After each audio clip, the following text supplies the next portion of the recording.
Okie dokie. So this is a switch heater coming up. Alright, that's what I'm here to look at. Okay, I'm here at the switch heater, and I do apologize. It's going to be a little bit loud and kind of annoying to watch because it is so loud and high-pitched the way this thing operates, okay?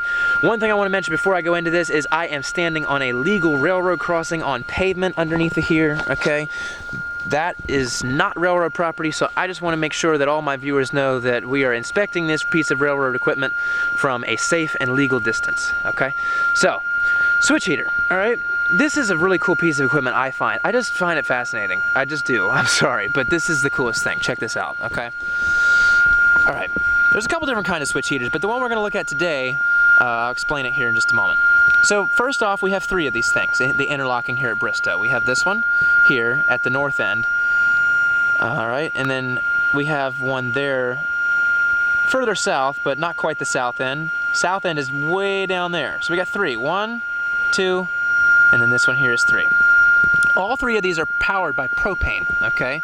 So if you've ever seen any of my videos here at Bristow, you've seen the propane tanks sitting here by the tracks. That's what these things are for. These things are here for the switch heaters.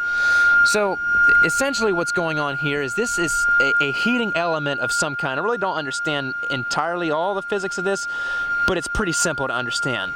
Propane comes from that little connection, okay, down the tracks and into these connections here, alright, where it is burned.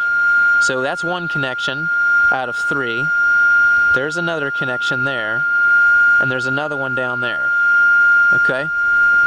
This propane is burned, and it creates a literal red-hot action here. Okay? When I was here, I was shooting a heritage unit here last winter, here at Bristow, Norfolk Southern Railway heritage unit, and it was darker. When it's darker, you can see this thing is red. It's red hot. So you do not want to ever touch this while it's in operation. Number 1, because you'd be trespassing and that's illegal. 2, you might lose a limb, okay? Like, because it's being burned off. That's how hot it is, okay? So it's burned, okay? And this plate here is where it's burned at, this rusty red kind of colored plate. It's sitting, as you can see, right up next to the rail. So it's heating the rail, which in turn melts all the snow around it so that the point on this side over here, okay, can move freely back and forth if they need to throw the switch. And that's pretty much all there is to it. Again, I mean, like I say, this is very warm. I've been watching it steam here every time a snowflake hits it. Now, it may be kind of hard to see on camera, but one thing to note is that the rails, the heating element thing, the tie plates, the gravel around it is all dry. Okay, that's how hot we're talking here. Everything's dry with the exception of the ties. Ties don't seem to be dry. But the rail is not wet at all. Alright? And think about it. Look here, okay? You've got a heating element that stops there, but there's no snow on the track till over here. So it's really heating that rail up good, and from a distance you can see the heat waves. So we're talking about a useful but also pretty dangerous piece of equipment. So you just want to be careful when you're around these kinds of things. So that is a switch heater. At least that's this kind, okay? Now they have other kinds out there that deal more in blowing warm air, if not flame, okay? I've seen a video somewhere where the switch heater caught fire and was burning. That was awesome. But the one I've seen on the H line in the Shenandoah Valley of Virginia, near Luray area, there's 2 pipes, and they both stem just like my 2 fingers do from one joint, okay? And then they both blow down both sides of the rail inside between the 2 rails, okay? So you've got that hot air, and there's some kind of an intake that sits here. I've seen them at Riverton Junction too. It's some kind of air intake, and it makes this really hot air, and it blows it this way down the point, right up against the point where the point moves back and forth. Right there.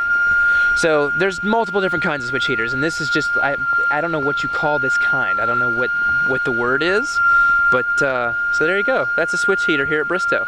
So yeah, if we look closely, we can see it. Just sit here for a minute, you can see it steaming a little bit.